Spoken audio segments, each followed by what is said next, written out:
I've been in Korea now for more than 20 days and I've been loving Seoul so much. The food is absolutely stunning and the people look incredibly amazing. I recently found out that they do a lot of surgeries in Korea. Maybe that's why they look a certain way. I was in Hongdae and a lot of people told me how they've done nose job, lip job, a lot of stuff on their face, but they all look incredible and very natural.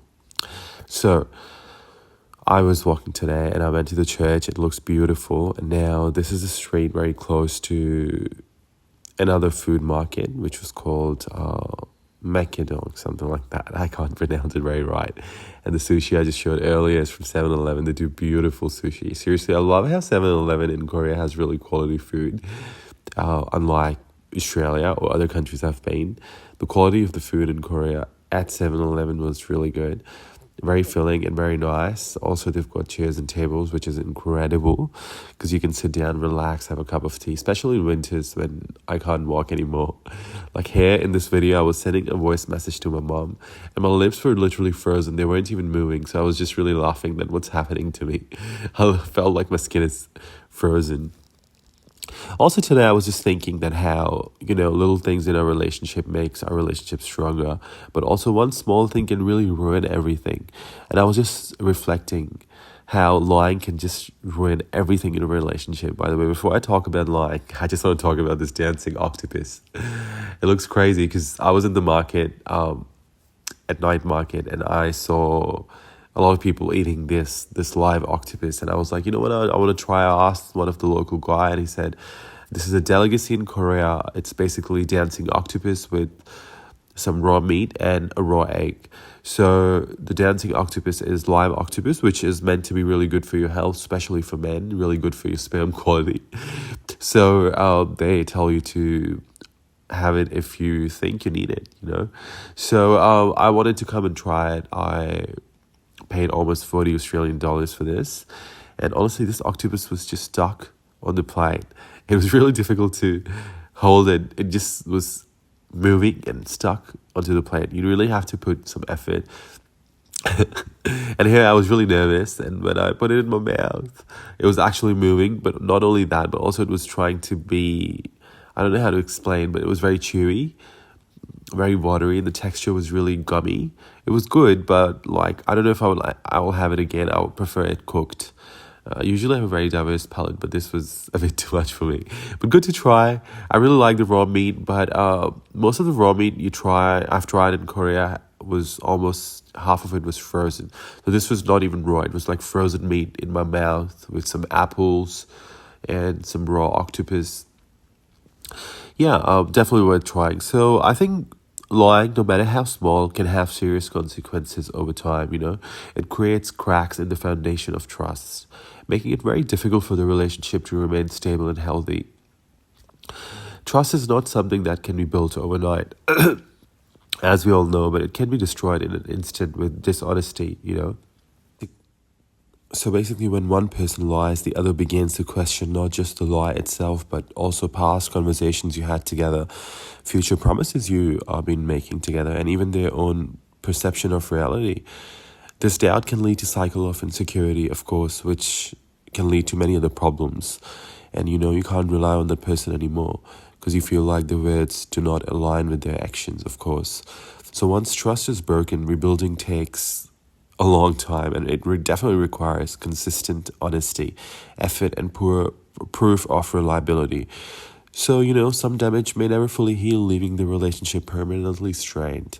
So we have to be very careful of, what we're saying, how we are moving our relationship.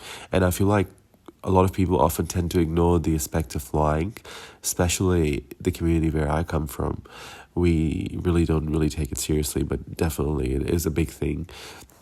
When a person tells one lie, they usually have to tell more to cover up the original deception. This creates a snowball effect where they find themselves caught in a web of dishonesty.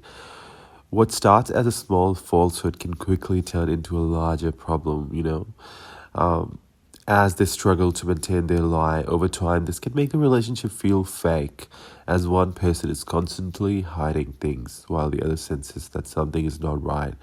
Because you always know deep down in your heart when someone is lying to you. Like, I have this kind of energy in me. I really pick up on energies and I can tell when someone is lying to me. Like, they don't even have to say anything, but I feel something is off. I feel like I'm emotionally intelligent and I'm very highly sensible and sensitive person. I really feel the feels. So I can really quickly pick up on people when they're lying or trying to tell me stories. So the stress of keeping up with lies can also take a toll on the person who is actually being dishonest, leading to guilt, anxiety, and even avoidance of the person they are deceiving. And if not, if they're a narcissist, then of course it won't happen to them, but eventually the truth tends to come out. And when it does, the person who was lied to may feel deeply betrayed and, just walk away. So there are definitely consequences, and this place was so good. This twisted rice donut was everything I wanted on that cold night. It was so good. There was a massive line and I lined up, and honestly this bite had the crunch. It was perfect. I asked her not to put sugar on top, so it was so good. I wanted to have a lot more, but of course I had to control myself because all I've been doing is eating in Korea and I don't want to be so fat. So I ended up going to 7-Eleven and I had this herbal tea. I was feeling really cold, so she recommended me to have this tea.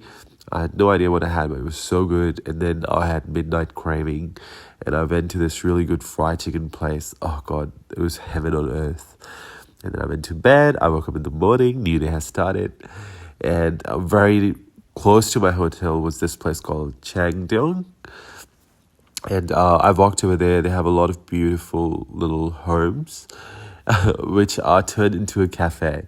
So I went upstairs and felt like having a really nice coffee. I ordered a filtered coffee here, which is pretty good. And I sat down, enjoyed the views before I go to one of the what is it called? This place. I booked it. I forgot. Oh, Palace. Yes, that's what it is.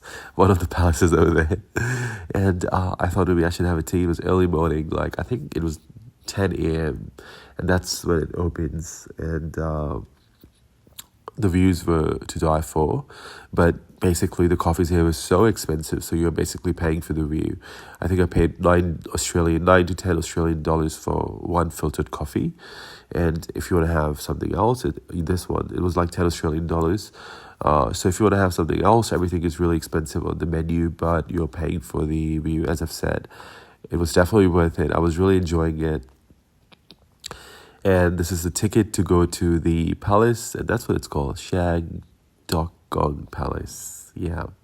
History was incredible. The views inside were amazing. I was so happy that I bought this ticket, and the ticket was really, really reasonable. I think I paid now I've forgotten. I think it was like $10 to $15 or maybe $20, which was really, really good. And you can do a lot in there. Like, you can walk around and see a lot. And that's me going inside and watching a lot of things. And I would like to talk a little bit more about lies, because I think, now I'm reflecting back to my past. And also, like, people around me and in general, I feel like lying is not being seen as a big thing. But it is, when lies are present, there's always a barrier preventing genuine emotional connection. And that is so powerful, seriously.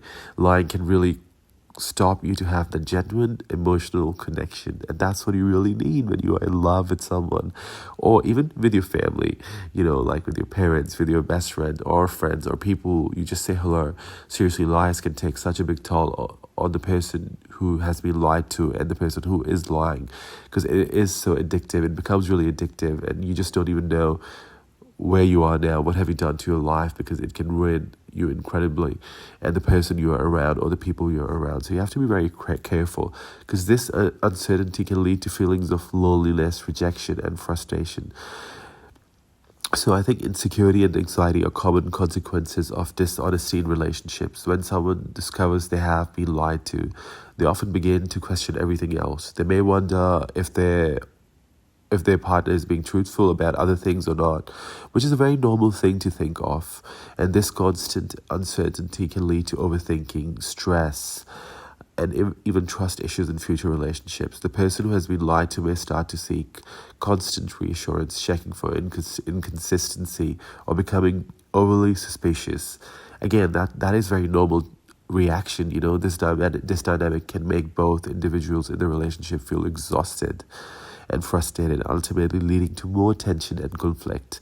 So I really feel like dishonesty, lies can wreak the communication so much and break people apart, which is one of the horrible thing you can do in your relationship, you know.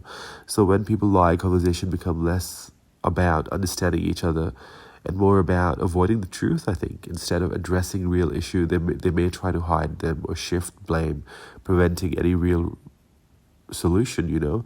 Over time, this breakdown in communication can lead to misunderstanding, unmet needs, and resentment a lot. So I feel like we have to be really careful. On the other hand, is the foundation of a strong and healthy relationship, which is honesty. It builds trust, fosters open communication, and ensures that both people feel secure and valued. Again, I just want to put some pressure on the word value because that is very important. I feel like even when the truth is difficult, being honest shows respect and commitment to the relationship. Without honesty, real connection and emotional intimacy becomes impossible. So I think it is very important. You know, lying can lead to the complete breakdown of a relationship, as I've mentioned that earlier. And I think over time, the constant stress and insecurity, emotional pain caused by lies can push people apart, sometimes permanently. And even if both individuals want to repair the relationship, it's impossible. The scars left by dishonesty can be too deep sometimes to fully overcome. So I think that's why, the strong thing in a relationship should be honesty, which, opens the door for respect and openness, allowing relationships to grow in a healthy and meaningful way. Just a reflection today I had about life, and I was thinking about lies. I've been lied to many times, even in my past relationship. And I was just thinking today that the life I live today is incredibly beautiful. And, I think I want to learn every single day to be a better human being. So I always like to reflect. And today I was just thinking, how I pick up on energies. And I think it's definitely a blessing. And, there's someone watching over me. From above. The universe is always trying to help me out and figure out everything around me, and I love that. As I travel and explore new places, I can't help but feel an overwhelming sense of gratitude for life I have. The chance to witness breathtaking landscapes, meet incredible people, and experience different cultures is something I've never taken for granted. Every journey reminds me of how vast and beautiful the world is and how fortunate I am to be a part of it. Even in the simplest moments, watching a sunset, for example, here walking and watching the snow, this beautiful frozen weather, feeling the breeze on my face, sharing a meal with strangers who become friends, I find reasons to be thankful, and I find joy in every little thing I do in my life. Life isn't always easy, but these experiences remind me that there's so much to be thankful for. And to appreciate. I'm so grateful for every step, every lesson, and every new horizon that awaits for me. And this palace is just so incredible, so beautiful. I've made a lot of shots, just wanted to share it. So I kept on recording while I was walking. And I'm just so excited for my kids to grow and watch these videos. Hopefully they'll stay here online. If not, I'm trying to save them in my laptop as well for them to watch it. But I would love them to travel and explore, be free, be honest, be loving, be kind. This is what I want them to know, and this is what I am doing as well. I'm trying to be a better version from what I was yesterday. I want to be better today for my kids, for myself, for my own sanity. And this is what I bought for my sons. This is a paper folder. It's beautiful. I thought they would like it. This is from Korea. I've been buying a lot of little presents. A few of them I could record, a few of them I've forgotten. But when I reach back home in Melbourne, I will make a video on that too. This is another incredible tea I had, one of the incredible tea I had in Korea. It was so nice. I have no idea what I've been having. Honestly, I had a crazy amount of different things. This is a sweet potato tea, which is good. And I made a friend with some random person over there, and he was having a Oreo cake, which is great. And this is